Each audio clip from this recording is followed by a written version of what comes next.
Hello，大家好，我係 Ronnie 劉偉文。我嘅職業咧就係一個酒評人。咁我嘅工作咧就係飲酒同埋飲酒。咁近年咧我亦都咧做一啲所謂嘅酒精深度遊。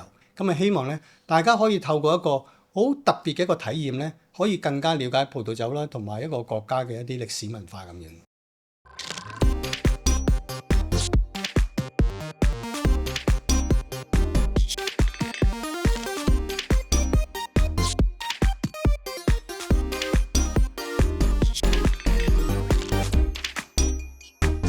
今日好開心啦，即係有酒飲有嘢食啦，有一個即係香港嘅著名嘅酒評人斟酒俾我，非常之榮幸啦。咁大家唔好睇佢樣咁後生啦，但係佢非常之咁資深啦。咁佢就係邊個咧？佢就係 Ronnie Lau。咁啊，如果咁樣叫你咧，我就覺得係好 respect 嘅。但係你千祈唔好覺得我話你老啦，就係即係香港第一代嘅酒評人啦，到今天都仲係啦。當然我認識你係因為黃志忠啦。黃志忠介紹你嘅時候，其實佢就將你嗰個音樂嘅背景就講得多啲。當然你兩隻腳啦，我咁講啦，即係一隻腳酒，一隻腳音樂。咁今日擺咗個咁樣又咁樣嘅陣，咁梗係唔係講音樂，梗係講酒啦。咁啊，講音樂都 OK 嘅，都 OK 嘅。但係我今日講個酒先，我哋下次再講音樂，一定有呢個機會，你放心。但係要叫黃志忠。唔係我今日點解要講呢樣嘢咧？就係。你唔單止係寫酒評啦，你呢一段時間你亦都做到一件我哋其實基本上就 copy 你嘅事啦，就係搞即係紅酒旅遊、葡萄酒旅遊。咁你係好專注嘅。我亦都問過身邊一啲做即係葡萄酒生意嘅朋友，話 Ronnie Lau意大利酒 Tuscany 咁啊，即係你已經係創咗一個咁樣嘅 brand 出嚟嘅。可唔可以同大家分享下？我哋一陣再講返你酒嘅故事啊，但係可唔可以分享下點解意大利，點解唔係法國？其實好笑嘅，我又唔明點解啲人咧一講意大利酒就會諗起我嘅。咁當然我近年我係用咗好多，我用咗好多時間喺意大利嗰度飲佢哋嘅酒啦，去 travel 啦，了解佢哋當地嘅一啲文化啦。因為我覺得咧，其實葡萄酒咧，你同呢個地方文化佢本身嗰個歷史啊嗰樣嘢咧息息相關嘅。即係點解會有啲咁嘅酒出現咧？係同好多嘅原因嘅。咁你當然你一定要去過，練咗先至會了解嘅。咁我近年咧，我真係去咗好多次意大利，我都 lost count 㗎啦，可能超過100次。淨係西西里島都已經去咗10幾次。咁即係點解會係咁樣咧？係因為意大利酒好有趣嘅。意大利酒咧，佢其實咧佢本身設計出嚟咧個原意咧，就係為咗配合佢哋食嘢嘅啫。因為酒咧係食物嘅一部分嚟嘅。咁佢哋咧係冇 wine bar 呢樣嘢嘅，即係你反而你喺香港好多 wine bar，喺意大利係冇嘅，除咗啲遊客區貨遊客嘅啫。佢哋真正自己咧係唔會無端走去酒吧度去開支 wine 嘅，一定係食飯嗰時飲嘅，因為佢哋覺得根本就係食物嘅一部分嚟嘅。咁所以咧，每一支酒嘅起源咧，都係同佢哋嗰個歷史啊、文化、飲食啊有關嘅。咁所以你一定要去到當地，你先係感受到，你先會認識點解佢哋會做款咁嘅酒出嚟嘅咧？點解會有個咁樣嘅特色嘅咧？咁樣嘅味道咧？咁完全都係因為呢樣嘢。咁所以咧，近年我係去多咗嘅。咁去完之後，當然我都會同啲讀者分享，咁會可能寫多咗意大利酒。就好多人覺得，哇！你即係淨係飲意大利酒，其實我唔係淨係飲意大利酒，咁樣嘅咩酒我都會飲。係咪？我就係嗰陣時第一個反應就話，係咪因為法國酒已經好多人寫，所以就唔使法國酒啦？咁啊，寫意大利酒。因為法國人做酒同意大利人做酒係完全兩種 concept 嘅。意大利人做酒咧，佢真係頭先我講啦，係 based on佢哋本身嘅需要。但係法國人咧，生意同埋生意，佢哋係為咗要揾錢賺錢而去做酒嘅。咁所以咧，同佢哋本身嗰個地方嗰個地區嘅一啲文化咧，未必有直接關係嘅。尤其是一啲好 commercial 嘅酒區，譬如波多啊或者香檳啊咁啊，同佢哋其實冇乜直接嘅關係。不過佢酒就係一個 standalone 嘅產品，佢就唔係話我仲要諗住其他嘢咁樣。好似譬如我哋頭先講嘅干邑咁樣。我去過干邑啦，咁你去過干邑，你會發現，干邑人唔係好飲干邑嘅啫，係啊，佢哋可能飲威士忌仲多啲嘅。咁因為嗰個只不過係對佢嚟講係一盤生意嚟。作為一個酒評人咧，我要發掘多啲古仔㗎嘛，一啲有趣嘅古仔啊咁。咁而有趣嘅古仔好多時都會牽涉到歷史啊、文化、飲食啊呢啲咁樣嘅好地嘅一啲嘢咯。近年點解我會俾人個印象，你就係意大利酒係因為呢個原因啊，因為我係講咗好多一啲關於意大利一啲文化嘅嘢出嚟。終於等到個時間啦，我哋可以拎起個杯啦。係，我哋飲杯。飲杯。咁今日我哋當然都係飲意大利酒啦，冇錯。連一杯咧都係我喺意大利帶翻嚟嘅。冇留意喎呢個。咁好多人都會覺得意大利酒好似好難學啊咁樣，其實主要原因係因為意大利嘅葡萄品種好多啦。咁而咧好多人咧嘅一個學習嘅體系咧，都係用咗學法國酒。咁因為法國酒相對冇咁多葡萄品種噶嘛，如果你用葡萄品種入手咧，你可能你會覺得好困難。因為佢有562種註冊葡萄。咁你就係認識晒都好難啦，名都未記得，你仲要可以試過晒，其實比較困難嘅。咁所以我會即係用一個唔同嘅方法去介紹呢個意大利酒咯，包括就係頭先我講嘅一啲地區嘅文化咁樣。如果當你了解咗個地區文化咧，你會更加明白點解佢會有呢款酒出現啦。呢一個我哋用呢個做一個例子。呢一度係呢個酒嚟自邊個地區？呢個咧就嚟自 Tuscany，咁即係意大利文嘅 Toscana 啦。咁 Toscana 就係大部分人開始接觸意大利酒第一個酒區，因為佢有好多所謂嘅 Super Tuscan。呢個係令到意大利酒係近年好多人開始去研究啊，開始去買，開始去飲啊，開始去玩佢嘅一款酒啦。咁我哋而家飲緊呢個就係 Super Tuscan。咁呢個咧亦都係一個非常之有趣嘅一個話題，因為好多人對 Super Tuscan 都係一知半解，淨係飲過，所以你講，好多人飲過就覺得原來咁樣咁樣，因為背後個古仔好有趣嘅。咁因為咧 Super Tuscan 咧就唔係一個真正嘅一款酒嘅名嚟嘅，係一班美國嘅酒評人諗出嚟去幫呢一類型嘅酒定咗個名咧。咁呢個唔係 official，所以你永遠唔會喺個酒樽度見到 Super Tuscan，係唔會嘅，因為法例唔俾佢咁樣做。咁而好多嘅美國人咧，佢哋其實又唔係好了解意大利嘅歷史嘅喎。咁所以咧，佢哋自己咧就諗咗個古仔出嚟，其中包括咧就話點解有 Super Tuscan 咧？就因為咧當地嗰啲酒咧，咁因為佢哋有監管制度噶嘛，連葡萄品種佢都會監管嘅。你唔係話我中意種咩就種咩嘅。如果有啲唔係佢批准嘅葡萄品種，你種咗咧釀咗酒咧，你就唔可以用翻佢嗰個監管法例個名。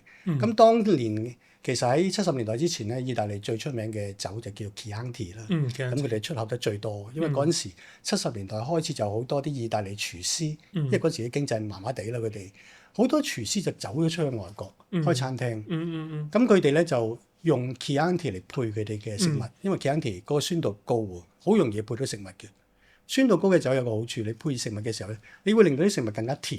咁所以佢哋好多時都會用呢個 Chianti 去配，咁就好多嘅外國人咧，可能第一次飲嘅意大利酒就係 Chianti。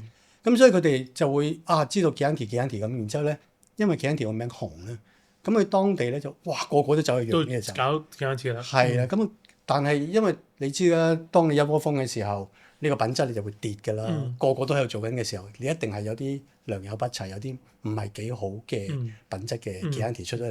做壞咗個名。做到個名臭咗啦，咁開始咧就啲人一見到Chianti已經驚鬼咗啦，咁就唔敢去買啦，因為好多時都會中伏。咁就慢慢就大單啦。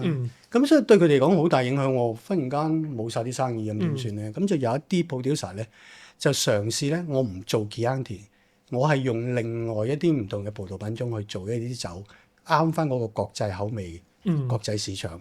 咁嗰陣時其實最多人飲嘅就係波都，法國嘅波都嘅酒，咁佢哋咪用翻波都嘅葡萄品種去釀。咁但係因為意大利喺意大利釀，但喺意大利咧就如果你用呢啲品種，你就唔可以叫 Chianti 嘅啦。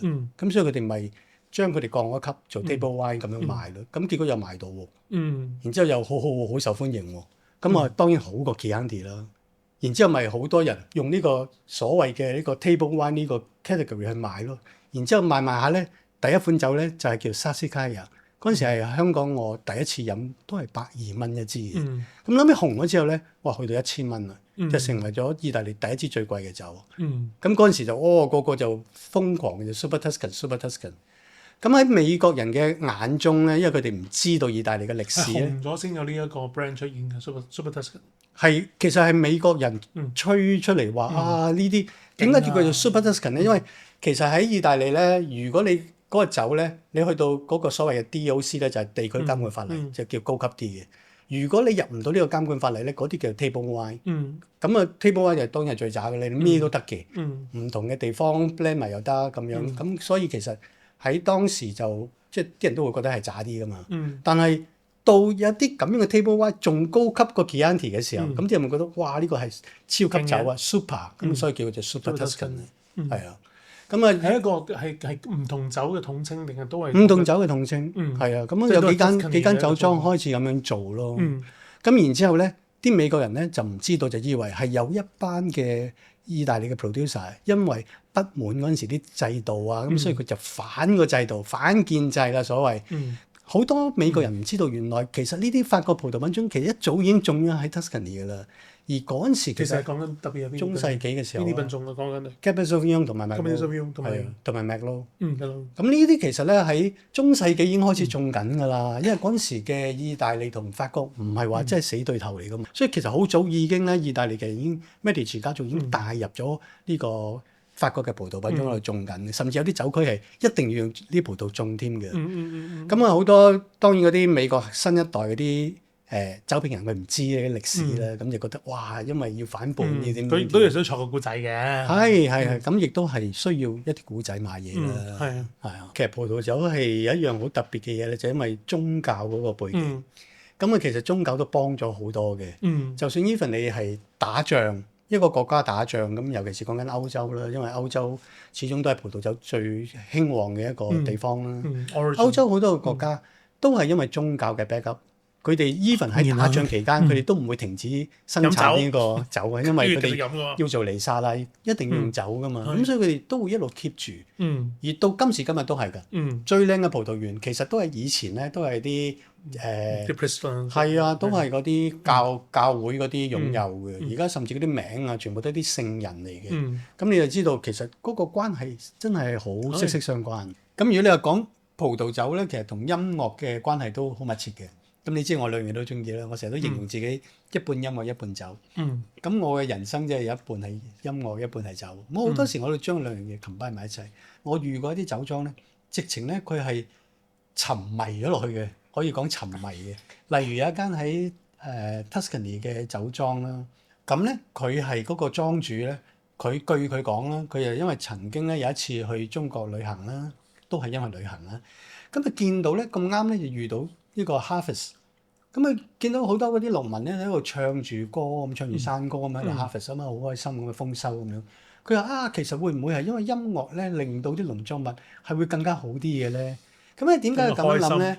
呢個咧其實佢本身咧，佢做商業嘅，佢唔係葡萄酒世家嘅呢個莊主叫做 Carlo。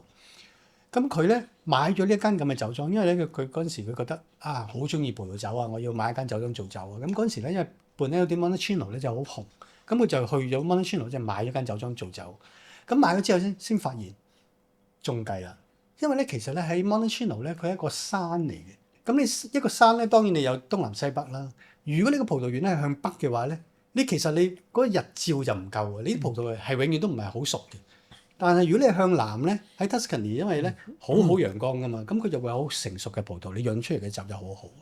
咁佢就開頭有幾年咧 struggle 就係死啦，仲要有啲提子又唔係好熟啊，釀啲酒又唔係好好飲啊咁樣。咁佢就諗一個辦法，咁就諗翻我之前喺呢個中國見到人哋咁樣唱歌，咁係咪其實可以用音樂令到我啲提子更加收成好啲咧？咁佢就膽粗粗咧就動嗰啲喇叭喺個 vineyard 嗰度就播。曾經一段時候咧係日本嘅有啲科學家提出。就話你聽莫扎特效應，冇錯啦，聰明啲嘅，俾啲細路仔聽，哇有 IQ 係啊 IQ 又會高啲嘅，整個肚係啦冇錯。咁佢就嗰個年代咧就，咦咁我係咪可以播一啲莫扎特嘅歌，令到啲提子好啲咧？咁開頭當然係一個好 crazy 嘅一個 idea 啦，但係咧佢做完之後咧，發現原來真係好似好啲喎，係啦，咁又唔知道係唔係個心理作用啦。咁所以咧，我覺得心理作用係最緊要。嗱，後尾咧佢就真係做咗 research 嘅，然之後咧有2間大學啦，包括呢個 Florence 嘅大學啦，就有班學生就喺嗰度咧幫佢去做一啲咁樣嘅研究嘅。參加個堂度係啦，咁就包括咧就係譬如佢一邊 vineyard 係播歌嘅，一邊係冇嘅，咁因為去做啦，咁我發現咧原來真係唔同嘅喎，個收成真係唔同嘅喎。咁嗰個播音樂嗰個咧係會高咗少少嘅呢個糖分嘅。咁啊，後尾佢就再去研究啦。咁啊，發現咧原來咧有可能咧係因為你個聲波，咁啊聲波我哋睇唔到噶嘛。咁呢度播歌，其實聲波係會震動嘅，係有個 wave 嘅。咁你震動啲提子咧，啲提子其實咧係會更加容易成熟嘅。OK。係啦。咁有陣時咧，我以為影響緊啲係譬如蛇蟲鼠蟻嘅。譬如如果嗰年咧係特別凍嘅咧，就更加明顯啦。因為如果你凍嗰年咧，你嗰個葡萄嘅成熟度咪唔夠高咯。咁呢個糖分唔夠嘅時候，你釀出嚟嘅酒，你嘅酒精度會降低嘅。咁嗰年咧，佢係差咗1度嘅酒精。哇！咁所以其實呢個係幾明顯嘅改變嚟嘅。你多咗1度嘅酒精，即係代表你葡萄成熟度高咗好多。咁呢個咧就係佢，所以佢而家一路都做。咁而家都仲係播緊我覺得。係啊，好犀利！佢而家係 Bose sponsor 佢嘅，動晒啲喇叭。咁一有 Bose 㗎，我即刻整到。係啊，Bose 俾啲係全天候喇叭佢咁樣動喺度。咁佢之後其實佢都出咗一本書㗎啦，咁啊有啲研究嗰樣嘢咁。咁我覺得呢個係好有趣。提子都係聽咯。係啊，呢間酒莊叫做 Paradiso di Farcini 咯。咁係我即係揾到呢間酒莊之後，我覺得好有趣。然之後咧，我就見到開始有好多地方咧都開始咁樣做。我上次喺新西蘭都見到間酒莊，都係咁樣插咗個喇叭喺個葡萄園度播歌。咁我問佢：咦，我話你點解會咁樣做？我咪就係因為見到呢個 Paradiso di Farcini 係咁做，咁我咪又咁做。你咧除咗寫酒評之外咧，即係另一樣嘢，即係今次我哋有合作去做紅酒旅遊啦。係，你仲會去同你啲讀者啦一齊啊！我哋唔好今次淨係講飲啦，不如我哋去現場啦，咁樣啊，現場報導。呢個諗法幾時開始有？15、16年。10年前。係嗰陣時係差唔多10年前開始嘅。咁嗰陣時因為咧，我都有做好多啲wine dinner tasting 啊、教學啊咁嘅嘢嘅。咁而我好多學生就同我講：喂，阿 Sir，你講到天花龍鳳，你帶我哋去先得㗎。因為我好多時咧，尤其是意大利酒咧，我覺得好緊要就係你要感受到佢當地嗰個氣氛文化。東南西北你都要知㗎，你都要識分，你先可以體驗到嗰啲酒究竟點解佢會做得出嚟係咁樣嘅風格咧？咁好多時咧，我哋係去到嗰啲酒區啦，我哋試酒嘅時候咧，佢哋當地嘅人咧，因為佢哋住喺嗰度㗎嘛，佢好熟悉嘅。咁佢講到咧，嗱咁啊，其實咧，如果我哋未去過咧，你係好難想像嘅。你一定要去到，你睇到個地方係點，你感受過，甚至咧，你夜晚你去食個飯，知道佢哋當地主要係點樣嘅，咁你就知道點解嗰啲酒係咁樣。譬如好似有好多人都會，如果未飲過意大利酒咧，會普遍嘅印象都覺得意大利酒好似偏酸一啲嘅。點解咧？因為佢哋好多時都係飲 Tuscany 嘅酒啦。咁 Tuscany 咧，因為佢哋嘅烹飪咧，好多時都會用到番茄，尤其是番茄乾。咁番茄乾其實個酸度好高。咁如果你啲酒咧個酸度唔夠咧，你就晾唔到㗎啦，你襯唔到嘅。你一定，如果你要 pair 得好，你一定要有翻足夠嘅，有足夠嘅酸度去配合咯。冇你份。咁所以呢樣嘢係都相當之重要。所以我就開始做一啲咁樣嘅旅遊咯。咁自己又可以玩，然之後又可以帶朋友一齊去玩。有冇話邊啲月份係啱做呢件事？睇下你想要乜嘢。因為咧，其實葡萄啦，如果喺北半球啦，尤其是歐洲啦，佢哋就1年1做嘅。咁如果你一年咧唔同嘅季節咧，你會經歷到葡萄園唔同嘅變化。咁睇下你想要啲乜嘢。譬如你想要多啲 action 嘅，我想去摘下提子嘅，咁你就一定要有佢 harvest 嘅時間，就係秋天啦。如果話唔係喎，我好中意陽光嘅，因為我中意曬下太陽嘅，咁你可能你夏天去，咁佢就會係啊，天氣就會好好嘅。亦都因為夏天佢哋唔係雨季嚟嘅，所以落雨比較少嘅。咁但係如果話唔係喎，我其實我最緊要咧，我唔係要行葡萄園嘅，我最緊要咧就係同個莊主傾下偈啊，咁樣摸下酒杯底啊。咁嗰個唔係啊，嗰個你要冬天啊，因為冬天冇錯，佢哋最得閒，佢哋真係可以坐喺度陪你好耐傾偈。如果你平時你尤其是 harvest 咧，佢哋最忙嘅時候，你就係啊，你一定冇辦法。咁你可能你參與到少少 Harvest 啦。除咗 Harvest 我哋會見到嘅嘢就一定係即係釀酒過程裏面仲有邊個部分你覺得係即係從飲酒角度嘅好值得去體驗去觀察？其實釀酒部分咧一啲都唔浪漫嘅，即係同你印象中係酒哇葡萄園啊點樣好靚啊，核突工廠係啦，其實係一個工廠嚟嘅啫。咁啊一啲都唔浪漫嘅，咁所以除非你真係對酒係好着迷，或者你真係好想知道酒係點樣做出嚟嘅。如果唔係咧，我都唔係好建議大家去，因為咁氣味又唔係咁吸引啊，因為你知發酵嘅味道唔係好好聞嘅。咁啊好多嘢未必係你想象中咁美好。我自己嗰個咁體會就我睇翻啲片啦，係令到你唔想飲嘅。即係佢好似化工原料咁喺度肥咁嗰啲咧，係冇咗嗰種之後包裝出嚟嗰種樣嘅。但係對我嚟講，我作為一個酒評人咧，我就好要睇佢哋做酒，係啊，因為我真係要 make sure 佢啲酒係真係咁樣做出嚟。因為老實講，個個都賣花讚花香。我做嘅酒，哇，梗係全世界最好㗎啦！我好認真嘅，好認真，好 serious 嘅，我係唔落 chemicals 嘅，點點點。佢哋可能講好多呢啲嘢。咁但係咧，係咪真嘅咧？我要自己親眼睇過咯。呢個都係國際酒評人嘅一個即係標準啦，可唔可以咁講？同你去意大利飲酒食嘢，或者又飲酒又食嘢，仲有啲乜嘢你覺得好食得做？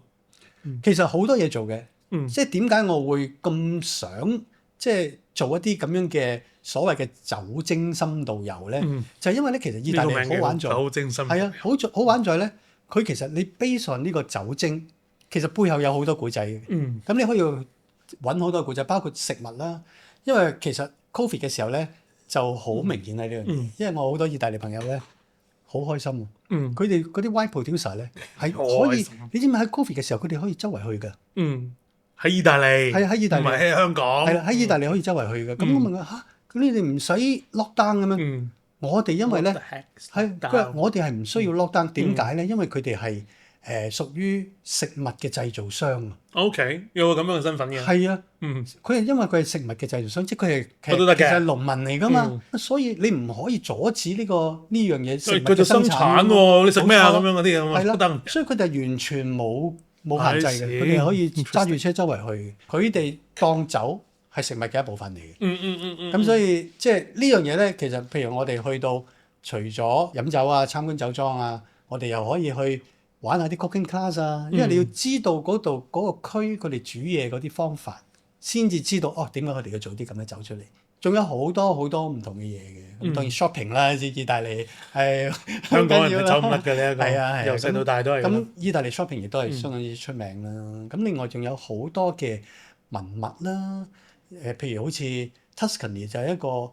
根本上係一個露天嘅博物館嚟嘅。當然，成個意大利其實都係。你喺 Florence，你一路行街，哇！大佬，你有冇搞錯？呢一座又話500年，嗰座又話600年。佢啲建築係可以保留得好好。好多時我哋譬如去玩好多地方，開始嘅時候你睇風景好靚，嘢好食，慢慢你都會厭嘅嗰啲嘢。但係有啲歷史文物咧，嗰啲真係冇㗎，你冇辦法可以真係再複製翻出嚟。呢個就係即係令到意大利嘅一個葡萄酒旅遊咧，可能你比其他嘅國家可能佢仲有優勝啲，因為佢真係好多嘢睇。除咗 Tuscany 之外，仲有啲咩地方其實無論係飲同埋食，其實都係好值得留意嘅地方。我諗 Piemonte 啦，因為 Piemonte 近年咧，尤其是香港人特別留意嘅就係因為白松露啦。咁而家白松露咧就越嚟越貴，越嚟越貴。好多我嘅朋友咧，其實佢當然係慕名而去啊！我一定要試一次白松露啊！咁樣，因為咁多人讚到佢係即係世上最名貴嘅其中一種食材啦。咁好多人食完之後咧，可能有少少失望啊！原來咁嘅咋咁樣。咁我好多時咧，我都會同佢哋講解釋翻咧，因為咧你喺香港食嘅白松露咧，其實你都當然而家喺意大利運過嚟啦，運到過嚟咧，其實點都會有幾日嘅時間差別㗎啦。白松露你一定要食新鮮嘅。呢個真係攞命。係啊，如果冇得同你搏呢一個。如果唔新鮮咧，其實嗰個味道係相差好遠。因為食白松露最重要就係個香氣，而香氣係最快流失㗎嘛。咁如果你要喺意大利飛過嚟，最快3日俾你上到台已經係極速。好叻仔啦。係啊，咁其實已經流失咗幾日㗎咯喎。唔切嘅都會流失嘅。成個圓嘅唔切都會。切就更加快，唔切都會嘅。就算你點樣 protect 佢，佢都係嚟到你出咗嚟啦嘛。係啊，個味都係會走嘅。咁所以咧，如果你可以去到當地食最新鮮嘅咧，哇！你就明白點解佢咁值錢啦。咁有好多嘅食材咧，當然啦，而家你香港有咩食唔到啊？乜嘢都可以買到嘅，但係你喺當地食係完全唔同嘅。又係另一個味道。係啊，另外一個味道。咁好多嘢都係，譬如酒都一樣。酒好多時你都覺得，入咗樽咪一樣，但係經過運輸咧，熬完之後咧，都有少少唔同。越貴嘅酒咧，分別越少；越平嘅酒分別越大。所以咧，好多時我成日都覺得呢樣嘢同個大腦係影響緊你。你一記住個價錢，你就喺度。唔止呢個問題㗎，唔止呢個問題㗎。佢真係因為咧，好多時一啲比較平嘅酒咧，因為佢哋做出嚟佢冇遇到你係啦咁多嘅運送期間要遇到一啲咁樣嘅問題㗎嘛。包括係啦，包括你嘅冷縮熱脹啊，好多嘅呢啲咁樣嘅問題。咁如果你去到當地飲，你就好開心。所以你去到譬如意大利、法國嗰啲，你飲佢哋當地啲平酒。